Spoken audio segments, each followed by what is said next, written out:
अस्सलाम वालेकुम to all of you. एक बार फिर लर्निंग यानी यूट्यूब चैनल पे आप लोगों का मोस्ट वेलकम। तो आज की इस वीडियो में थर्ड प्रॉफ का एक सब्जेक्ट है इलाज बित तदबीर रेजिमिनल थेरेपी।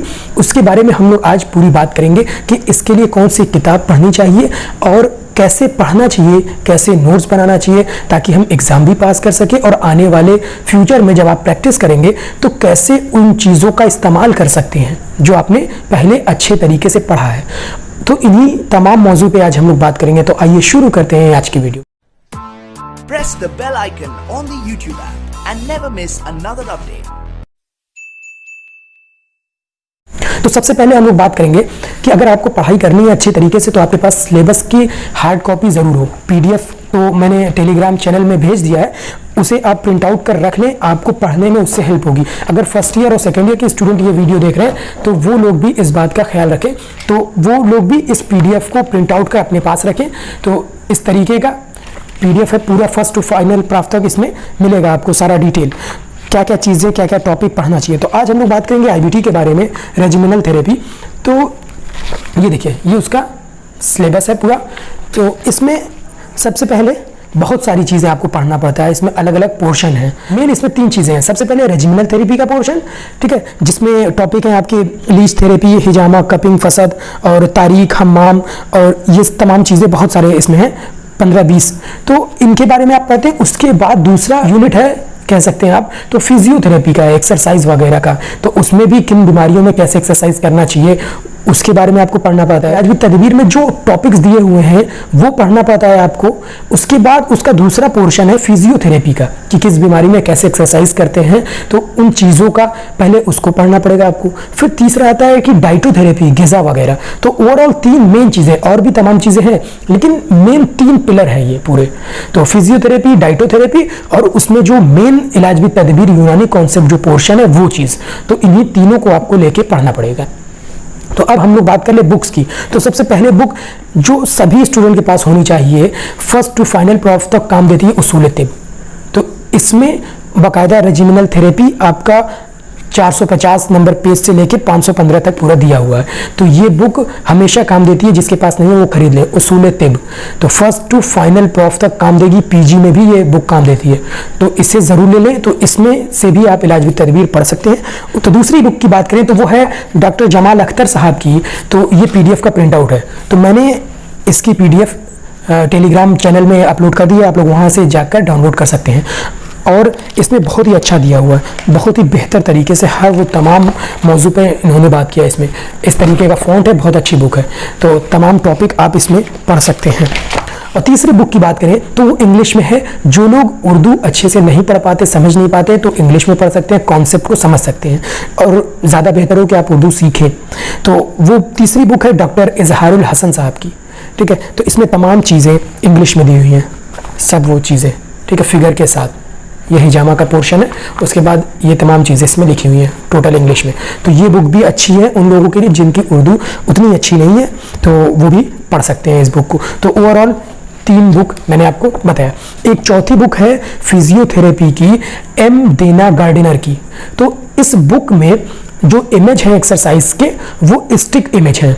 स्टिक इमेज जैसे मैं आपको बनाकर बता दूं कि एक आदमी होता है, उसमें मसल और बोन वगैरह नहीं बनाई जाती, उसमें इमेज इस तरीके से होगी। मैं आपको इमेज ड्रॉ करके बता देता हूँ, तो उससे एक्सरसाइज आपको समझ आएगी। इस तरीके की उस बुक में इमेज होगी, स्टिक इमेज, ठीक है। तो कैसे एक्सरसाइज करना है वो इस तरीके का इमेज होगा और उसमें एंगल बताएंगे, तो आप सीख सकते हैं। और उस बुक का अगर पूरा नाम अगर आप जानना चाहें तो the principle of exercise therapy उस बुक का पूरा नाम है। पीडीएफ इसकी मैं टेलीग्राम चैनल में भेज दूंगा, आप लोग वहां से डाउनलोड कर लेंगे। तो फिजियोथेरेपी के लिए एक बुक इनफ है ये, और अलग अलग बीमारी में कैसे किस मसल्स में कैसे एक्सरसाइज कराते हैं वो आप लोग जरूर पढ़ लें। रही बात डाइटोथेरेपी की, इलाज बिल ग़िज़ा के लिए, तो उसके लिए एक और मेरे पास पीडीएफ है न्यूट्रिशन की, तो वो भी मैं टेलीग्राम में सेंड कर दूंगा, वहां से आप डाउनलोड कर लेंगे। तो ये तमाम बातें बुक्स के बारे में हो गई कि कौन कौन सी बुक आपको पढ़ना है और क्या पोर्शन किसमें मिलेगा। तो अब बात करेंगे हम लोग कि पढ़ना कैसे है। मेन मौजू तो यही है कि पढ़ें कैसे, सही तरीके से, इफेक्टिव तरीके से। तो सबसे पहले मैं आपको बता दूं कि आप पूरी किताब एक बार पढ़ लें। जो टॉपिक है आपका 1 महीना लगेगा मुश्किल से, अगर आराम से भी एक दिन में एक एक दो दो टॉपिक पढ़ते रहे तो 1 महीना लगेगा। एक ओवरव्यू सिर्फ नज़र से गुजार देना है कि क्या चीज़ क्या होती है, सिर्फ डिफिनेशन और उसके कैसे इस्तेमाल करते हैं, कहाँ कहाँ, ये छोटा छोटा एक बार 1 महीने में ओवरव्यू पढ़ लीजिए। ठीक है, जब आप ये पढ़ लें आपको नॉलेज हो जाए कि हाँ ये अगर कोई चीज़ कोई पूछे आपसे कि ये क्या होती है तो बता लें आप, थोड़ा सा, बहुत ज़्यादा डीप नहीं जाना, थोड़ा सा बस इल्म हो जाए आपको इलाज विद तदबीर के हेडिंग का, टॉपिक का। ठीक है, उसके बाद आपको पढ़ाई ढंग से स्टार्ट करनी, जो आपके फ्यूचर में काम है। वो तरीका थोड़ा सा उल्टा है इलाज विद तदबीर में।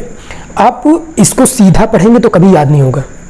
ठीक है, इसको उल्टे तरीके से कैसे पढ़ना है, आपको सिस्टम सेलेक्ट करने हैं और सिस्टम में जो बीमारियां आपके सिलेबस में है वो सेलेक्ट करना है और उसके बाद उनका इलाज विद तदबीर का तरीका, यानी तरीका इलाज विद तदबीर के जरिए कैसे किया जाता है, हर उस बीमारी का जो कॉमन है, मोस्ट कॉमन बीमारियों का। ठीक है, जैसे पेन मैनेजमेंट है तो हर तरीके के दर्द जो हैं उसमें कौन कौन सी तदाबीर इस्तेमाल होगी उनकी आप लिस्ट बनाएं। अगर एग्जाम्पल के तौर पे आपको समझाऊं तो वजहुल मुफासिल आर्थराइटिस या ऑस्टियो आर्थराइटिस, इनके बारे में अगर बात करें तो आपको ये एग्जाम में जो क्वेश्चन आते हैं ना तो सीधा क्वेश्चन नहीं पूछते, वो पूछते हैं कि वजहुल मुफासिल का ट्रीटमेंट लेके क्या क्या तदाबीर कर सकते हैं। तो आपको पहले वो हेडिंग डालनी होगी, उसके बाद उसमें आपको पढ़ना होगा कि कौन कौन के जरिए आप उसका इलाज कर सकते हैं। हिजामा कर सकते हैं क्या, उसमें लीच थेरेपी इस्तेमाल कर सकते हैं, उसमें कोई मालिश करा सकते हैं, उसमें और भी चीज़ें। तो उन तमाम मौजू को आपको उल्टा पढ़ना होगा। किताब में तो दलक का टॉपिक अलग है, लीच थेरेपी का टॉपिक अलग है, कपिंग का टॉपिक अलग है, लेकिन आपको जब एक बीमारी हेडिंग डालकर पढ़ना है तो उसमें उन तमाम चीज़ों को आपको लिखना होगा कि किस तरीके से इसमें ट्रीटमेंट करेंगे हम। तो आपको नोट्स कैसे बनाना है, आप कुछ मेन कॉमन सिस्टम से कुछ बीमारियां ले लें, हाइपरटेंशन, हाई बीपी, वो ले लें, उसको ऊपर हेडिंग डालें यहाँ पे। ठीक है, उसके नीचे कि किन किन मरीज में आप कौन कौन सी तदाबीर कर सकते हैं उसमें, तो उसकी पॉइंट वाइज लिखें। ठीक है, मरीज कैसा है उसके इंपॉर्टेंट पॉइंट्स लिखें कि किस में नहीं करना है। जितना टॉपिक आप इसमें पढ़ेंगे उसमें आपको अपोजिट भी पढ़ना है कि किस में चीज़ें नहीं करनी है। जो चीज़ें करने वाली हैं वो तो बहुत ज़्यादा है, न करने वाली कुछ चीज़ें कम हैं, तो उसको पढ़ लीजिए आप कि हाँ इस पेशेंट में कपिंग नहीं करना, पेशेंट में लीच थेरेपी नहीं करना, इस पेशेंट में अम्लकाई नहीं करना है। इस तरीके के आप पॉइंट्स लिखें उस बीमारी के अंदर कि फला फला तदाबीर इन बीमारियों में नहीं करना है और जो करना है उनकी भी लिस्ट बनाएं।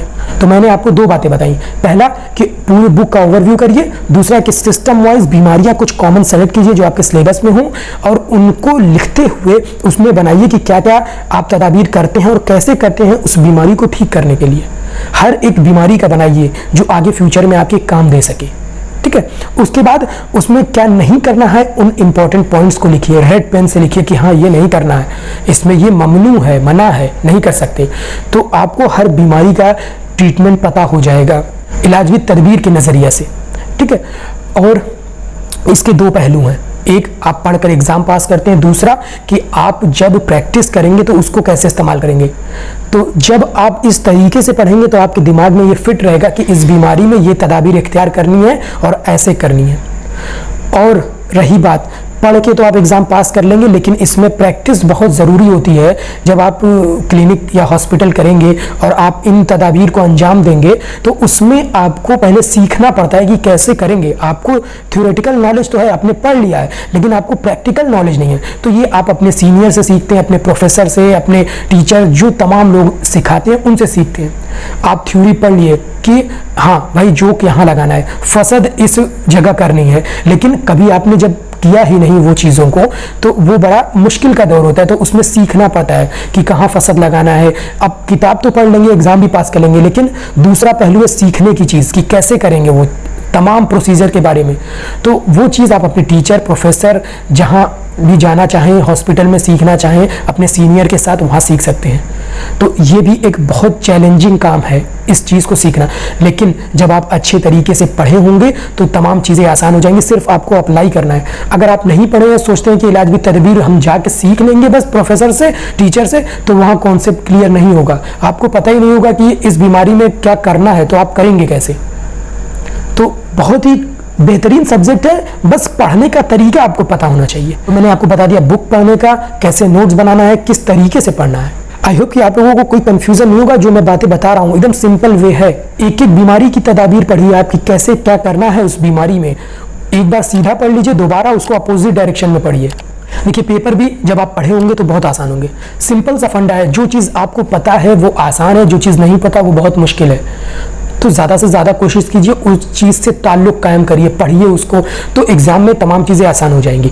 और एग्ज़ाम में बहुत ही सिंपल क्वेश्चन आते हैं, तमाम चीज़ों के बारे में 5, 10, 15 नंबर के क्वेश्चन आते हैं कि हिजामा के बारे में पूरा फुल एक्सप्लेनेशन, तहरीर लिखिए, इरसाले अलग कहाँ कर सकते हैं, आर्थराइटिस में कौन कौन सी तदाबीर के जरिए इलाज कर सकते हैं, और डायबिटीज़ में कौन सा ग़िज़ा इस्तेमाल कर सकते हैं, और इंफ्रारेड थेरेपी पूछते हैं कि लाइट से पेन मैनेजमेंट कैसे करते हैं, बहुत अच्छा मौजू है ये। और उसके बाद कई तमाम क्वेश्चन इस तरीके के बनते हैं जो आपको अगर पढ़े हुए हैं तो सिंपल से आसान है। और फिजियोथेरेपी का इस्तेमाल हर बीमारी में आप कर सकते हैं, अगर जॉइंट्स की प्रॉब्लम है, कोई मसल्स की प्रॉब्लम है, और जो जिम जाते हैं लोग वहाँ अगर गलत एक्सरसाइज कर देते हैं तो उसमें जो जॉइंट्स में इन्फ्लेमेशन आ गया है, दर्द वगैरह आ गया, चाहे शोल्डर जॉइंट हो, नी जॉइंट हो, एल्बो जॉइंट हो, तमाम जगहों पे जो दिक्कत आती है वो आपसे ज़रूर मिलेंगे। पेन मैनेजमेंट में चाहे वो हिजामा कराने के लिए आपसे मिले, लंबर पेन हो, शियाटिका हो, कोई भी चीज़, तो उन तमाम चीज़ों में बहुत अच्छा स्कोप है आपका। तो फिजियोथेरेपी की किताब आप PDF ज़रूर पढ़ें, उसमें तो कैसे हर बीमारी को फिजियोथेरेपी के नज़रिए से ट्रीट कर सकते हैं आप। बहुत ही मेजर रोल है डाइट का बीमारियों में, किस चीज़ की डिफिशियंसी है, उसकी अलामात मरीज पर मिल रही है, तो वो डाइट, वो ऐसे फूड आप सेलेक्ट करके उनको बताइए कि ये खाना है, तो उससे वो विटामिन मिली तो उसकी वजह से जो बीमारियां हैं वो ठीक हो जाएं। तो इस तरीके से आपको सारी चीज़ें पढ़नी पड़ेगी। बहुत ही बेहतरीन सब्जेक्ट है और इसमें आप इनकम भी अच्छा कर सकते हैं अगर अच्छे तरीके से पढ़े हैं तो।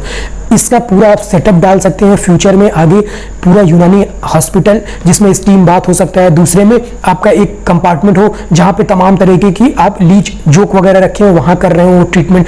दूसरा कंपार्टमेंट आपका हो सकता है कि जहाँ अब हिजामा का सारा सामान रखा हुआ है, वहाँ पर आप कप रखे हैं, तमाम चीज़ें, और वहाँ पर टेबल वगैरह बेहतरीन एकदम सैनिटाइज हर चीज़ें रखी हुई हैं कि आपको कैसे हिजामा करना है। और भी कई सारे कंपार्टमेंट आप पाशो या नतूल हर चीज़ का बना सकते हैं अगर आपको इसमें महारत हासिल करनी है तो एक यूनानी हॉस्पिटल बहुत बेहतर तरीके से सिर्फ इलाज भी तदबीर पर चल सकता है और बहुत अच्छी इनकम कर सकते हैं। आज के दौर में लोग अंग्रेजी दवाइयाँ खा के एकदम थक गए हैं, क्रॉनिक बीमारियों में, पेन मैनेजमेंट में कितनी एनाल्जेसिक खाएंगे, वो कितने दर्द को दूर करने के लिए रोज टैबलेट खाएंगे कि किडनी वगैरह भी उनके खराब हो जाए। तो उस वजह से लोग उन चीज़ों को छोड़ रहे हैं और नेचुरल आ रहे हैं हर्बल चीज़ों पे कि उन तमाम चीज़ों से वो छुटकारा पा सके।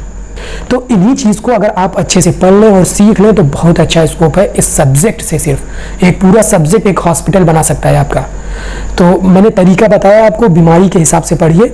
एग्ज़ाम बहुत सिंपल होते हैं, आप जब मेहनत से पढ़ेंगे तो सॉल्व हो जाएगी सारी प्रॉब्लम। ये कुछ चंद बातें और कुछ पहलू हैं जिस पे आपको पूरी तरीके से ध्यान देना है और इन्हीं को फ्यूचर में आगे अप्लाई करना है आपको।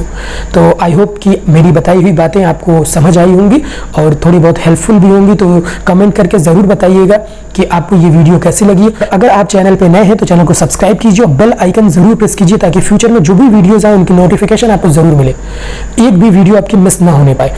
और किस सब्जेक्ट में अभी प्रॉब्लम हो रही है आपको पढ़ने में, कमेंट करके बताइए, उसका कुछ ना कुछ सोल्यूशन मैं आपको देता रहूँगा। अब अगली वीडियो शरीरियात पे आ जाएगी कि उसको कैसे पढ़ना चाहिए, क्लिनिकल हो, बेड साइड क्लिनिकल मेथड्स कह लें, तो इन तमाम बातों के बारे में हम लोग बात करेंगे। तो और भी जो सब्जेक्ट बचे हुए हैं उनके बारे में आपको जानना है तो कमेंट कर ज़रूर बताएं। और बुक्स के लिए टेलीग्राम चैनल ज़रूर ज्वाइन करें और इंस्टाग्राम पे ज़रूर फॉलो करें, वहाँ पे भी बहुत ही अच्छी पोस्ट आती रहती हैं। तो आज के लिए बस इतना ही, मिलेंगे अगली वीडियो में, तब तक के लिए इजाज़त दीजिए, खुदा हाफिज़।